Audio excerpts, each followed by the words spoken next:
Election নিয়ে যারা আজকে বলছে এক দেশে এক নির্বাচন হবে এবং একসাথে নির্বাচন করাবো, কথাটাই হাস্যকর। এক দেশ এক ভোট প্রস্তাবে গত বৃহস্পতিবার নরেন্দ্র মোদী মন্ত্রিসভার অনুমোদন দেওয়ার পরই সরব হয়েছিলেন বাংলার মুখ্যমন্ত্রী মমতা বন্দ্যোপাধ্যায়। মমতা বন্দ্যোপাধ্যায় বলেছিলেন, এটা শুধু অসাংবিধানিক নয়, এটা যুক্তরাষ্ট্রীয় কাঠামোর পরিপন্থী। এবার ওয়ান নেশন ওয়ান ইলেকশন কেন নয় তার ব্যাখ্যা দিলেন অভিষেক বন্দ্যোপাধ্যায়। অভিষেকের কথায়, সরকার তো পাহারাদার চাইছে 25 দিনের পরিবর্তে 2 দিন ডিউটি করতে। এটা হলে সরকারের কোনো অ্যাকাউন্টেবিলিটি থাকবে না। মোদী সরকার সেটাই করতে চাইছে। ওরা মানুষের ভোটদানের মৌলিক অধিকার কেড়ে নিতে চাইছে। তবে এসব হতে দেওয়া যাবে না, ওরা হাজার চেষ্টা করুক। সরকার তো পাহারাদার। আপনি যদি পাহারাদারকে বলেন 30 দিনের মধ্যে 25 দিন ডিউটি করতে হবে না, খালি 2 দিন ডিউটি করো, তাই হচ্ছে। অ্যাকাউন্টেবিলিটি থাকবে না। মানুষ তো অ্যাকাউন্টেবিলিটি চায় যে আমি ধরুন বাংলার ক্ষেত্রে 2021 থেকে 2026, 2021-এ মানুষ ভোট দিয়েছে, 2022-এ ভোট দিয়েছে পুরসভায়, 2023-এ ভোট দিয়েছে পঞ্চায়েতে, 24-এ লোকসভা হয়েছে, 24-25-এ আবার একাধিক বিধানসভা উপনির্বাচন হয়েছে, আবার 26-এ বিধানসভা নির্বাচন। মানুষ 5 বছরে 6বার ভোট দেওয়ার অধিকার পাচ্ছে। সেখান থেকে কেন্দ্রের বিজেপি সরকার বলছে না, এই ক্ষমতা আমরা কেড়ে নেব। অর্ডিন্যান্স করে যেমন দিল্লি সরকারের ক্ষমতা কুক্ষিগত করেছে, ঠিক একইভাবে এই বিলের মাধ্যমে দেশের 140 কোটি মানুষের ক্ষমতা কুক্ষিগত করে নিজের হাতে রাখে। আমরা যতদিন আছি এগুলো হতে দেবো, ওরা হাজার চেষ্টা করবে।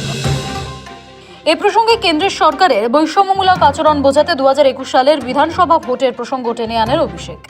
এই যে কেন্দ্র সরকারের ধারাবাহিক বৈমাতৃসুলভ আচরণ, এটা আপনারা বিগত দিনগুলিতে দেখেছেন।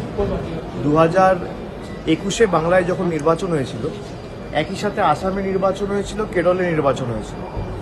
বাংলার নির্বাচন 8 দফায় হয়েছিল এবং কোভিডের দ্বিতীয় ঢেউয়ের সময় হয়েছিল। তো যারা একটা রাজ্যে 8 দফায় নির্বাচন করায়, তারা সারা দেশে 1 দফায় নির্বাচন করাবে। 1 মাস 1.5 মাস আগে ঝাড়খণ্ডে ইলেকশন হয়েছে। ঝাড়খণ্ডের মতো একটা ছোট রাজ্যে 2 দফা ইলেকশন করাতে হয়েছে। যারা একটা ছোট রাজ্যে 2 দফা ইলেকশন করাচ্ছে, তারা 1 দফা ইলেকশন করাবে, তো হাস্যকর। এমনকি 2024 সালের লোকসভা ভোটে তার ডায়মন্ড হারবার কেন্দ্রে 3 দফায় ভোটের প্রসঙ্গ মনে করিয়ে দেন অভিষেক। এই যে কেন্দ্র সরকারের ধারাবাহিক বৈমাতৃসুলভ আচরণ, এটা আপনারা বিগত দিনগুলিতে দেখেছেন। 2021-এ বাংলায় যখন নির্বাচন হয়েছিল, একই সাথে আসামে নির্বাচন হয়েছিল, কেরলে নির্বাচন হয়েছিল। বাংলার নির্বাচন 8 দফায় হয়েছিল এবং কোভিডের দ্বিতীয় ঢেউয়ের সময় হয়েছিল। তো যারা একটা রাজ্যে 8 দফায় নির্বাচন করায়, তারা সারা দেশে 1 দফায় নির্বাচন করাবে। 1 মাস 1.5 মাস আগে ঝাড়খণ্ডে ইলেকশন হয়েছে। ঝাড়খণ্ডের মতো একটা ছোট রাজ্যে 2 দফা ইলেকশন করাতে হয়েছে। যারা একটা ছোট রাজ্যে 2 দফা ইলেকশন করাচ্ছে, তারা 1 দফা ইলেকশন করাবে, তো হাস্যকর। কটাকে সুরে অভিষেক এও বলেন, এরা তো সংবিধানটাকেই বদলে দিতে চাইছে। এরপরে তো বলবে one nation one political party, one nation one leader. এটাই তো আমরা বলেছিলাম, সংবিধান পাল্টে দেওয়ার যে প্রচেষ্টা, এটাই তো সংবিধান পাল্টে দেওয়ার প্রচেষ্টা। এরপর বলবে one nation one political party, one nation one leader. সংবিধান পাল্টা। অভিষেকের অভিযোগ, এই বিল এনে মানুষকে বিভ্রান্ত করার চেষ্টা করছে কেন্দ্র। প্রশ্ন তুলেছেন, 1 দফায় ভোট করা হবে কেন? জবাবও দিয়েছেন নিজেই। বলেছেন, মানুষের সেই অধিকার কেড়ে নিতে চাইছে কেন্দ্র। মানুষকে বিভ্রান্ত করার প্রচেষ্টা। আর 1 দফা একদিন ওয়ান নেশন ওয়ান ইলেকশন কেন? মানুষ যদি 2 বছর অন্তর অন্তর নিজের ভোটাধিকার প্রয়োগ করতে পারে, তাহলে কেন্দ্র সরকার চাপে থাকবে।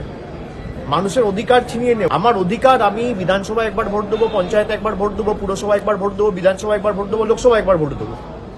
আমার 5 বছরে 6বার ভোট দেওয়ার অধিকার, সেটা আপনি কেড়ে নেবেন। নিয়ে বলবেন 1বার ভোট দেবো, এটা হয় নাকি? এক দেশ এক ভোট প্রস্তাবে বৃহস্পতিবার অনুমোদন দিয়েছেন মোদীর মন্ত্রিসভা।